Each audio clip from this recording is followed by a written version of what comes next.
Wala naman, pero parang may pantal ka lang.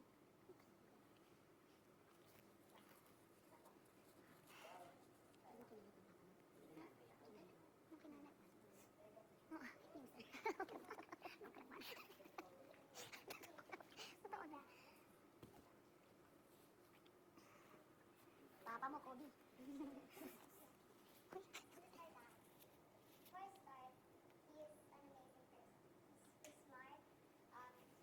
He's responsible and he's super successful.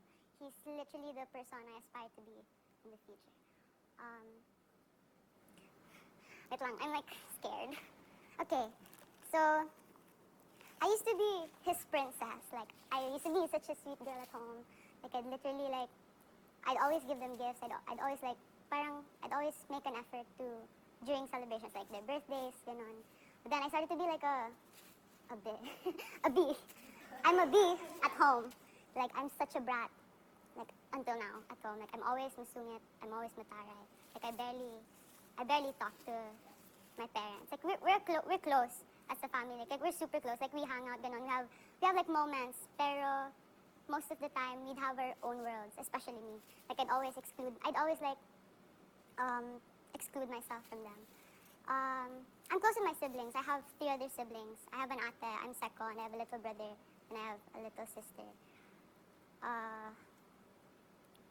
What do I say? Okay, kasi my dad is, diba, he's smart. Like, he always had awards when he was like in college and high school. And palagi kong naging goal, like, you know, to walk up the stage and have a medal. And I've always aimed to, like, you know, when you, like, my goal is, like, I'd remove my medal and I'd put it on my parents, ganun, like, ililipat ko sa kanila.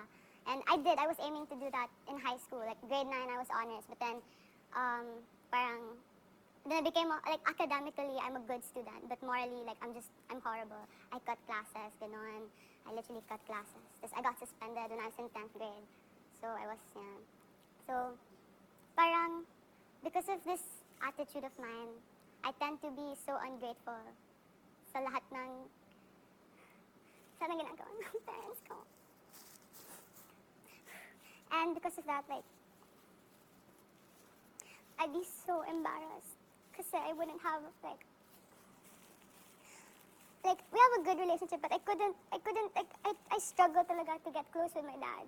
Kasi, di ba, I used to be his princess, I used to be his little girl, but then parang, I don't know what happened to me, I became such a horrible person. Now we drifted apart. And I'm still struggling now, trying to get close with him. So, di ba, I'm in PEP. When I was in grade 9 and 10, kasi school was near lang, like, it's like, from my house, it was like 10-15 minutes away. So I was too complacent. I would like prepare ng matagal talaga every morning. So I was late. I was always late in school. Then we'd always fight in the morning. Then we'd always fight in the evening kasi he picks me up after training. Like, I finish at like 9 p.m. And then we'd always fight.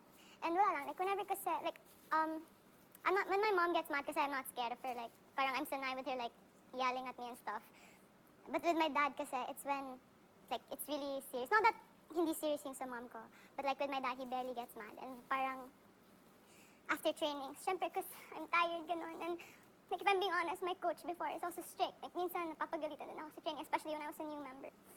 Like, whenever na, I'd be done with training, I'd be super tired talaga. Because it was all new to me, and then we would fight pa. So yeah, syempre, nakaka-discourage. Although he does support me sa lahat ng achievements ko.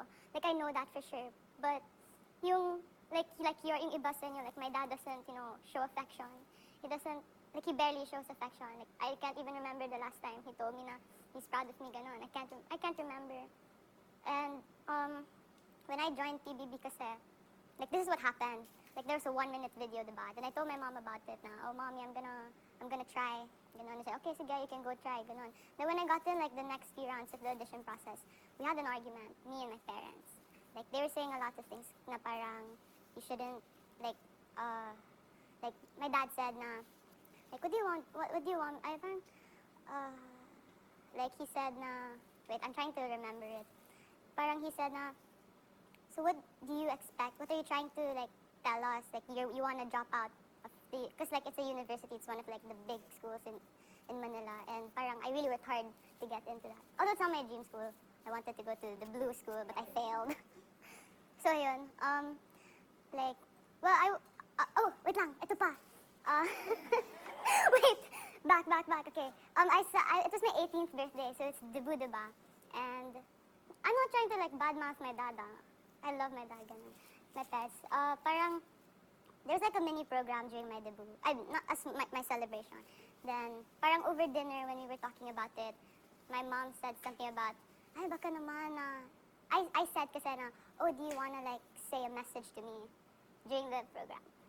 Then my mom said something like, oh, parang I don't wanna cry, ganon, like she doesn't wanna make drama and stuff. And my dad was quiet lang.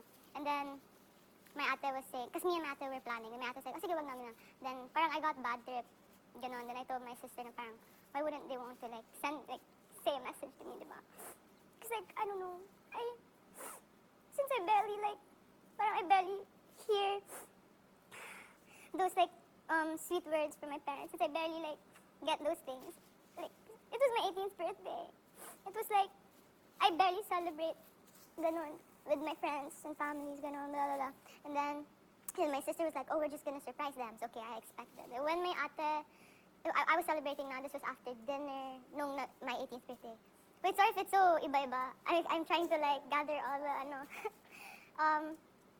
parang, my ate like called my parents, ganon, but then, they didn't say a message to me, like, they just thanked the guests, ganon. Like, I don't want to be demanding, kasi they already paid for all the expenses, so I was like, okay, sige, fine. So yeah, I didn't get the message from them. And it was one of the things na I expected to, like, receive, since it was my 18th birthday. So yun. Although, right, like, my dad kasi talaga, parang we don't have anything in common. Like, even my mom would say na, whenever my mom would say na, oh, like, she'd say na, okay, like, parang me and my dad are, like, always fighting at home. Like, kunwari, like, parang every little thing I do is, like, a problem to him. I don't know why, but, like, that's why I barely open up to my dad now. Like, kunwari, in the table, like, he'd get mad at me over something so small, like, or if, like, kasi whenever he'd get mad at me, I just, like, my thoughts would go blank lang. I wouldn't even, I try not to cry. Like, I hate crying in front of my dad. Kasi I don't wanna show na I'm greatly affected by the words. So, yun. So, yun. Basically, me and my dad aren't super close. In general, kasi I told, like, in the audition na me and my family are close in general. But, like, individually, I'm siguro, like, sometimes, kasi diba, I have other siblings, I would always compare na I'm their least favorite, like, I'm the least child nila, ganon. And it's always something na, I've always had a problem with that. Kaya I'm an overachiever in school. Like, I started doing commercials, like, I tried to, like, have good grades as much as possible, ganon. And, yun lang, like, parang I couldn't, like, parang hindi ko, like, I just miss being my dad's princess, ganon. And I hope na we, someday, like, if my dad's watching, I hope someday we could, like, it's so hard. I hope someday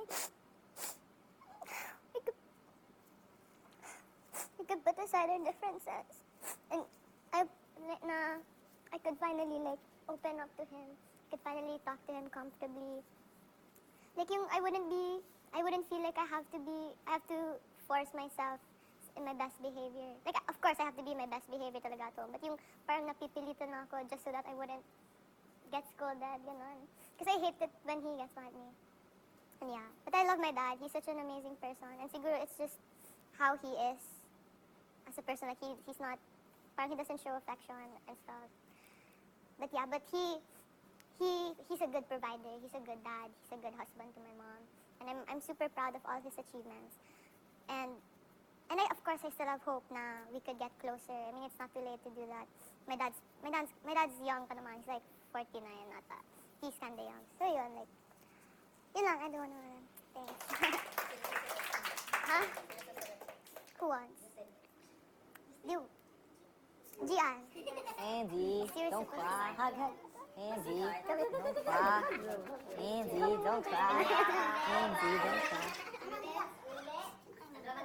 Wait, can you use the toilet? Oh, you just saw, you just saw. Huh? Sipon ko.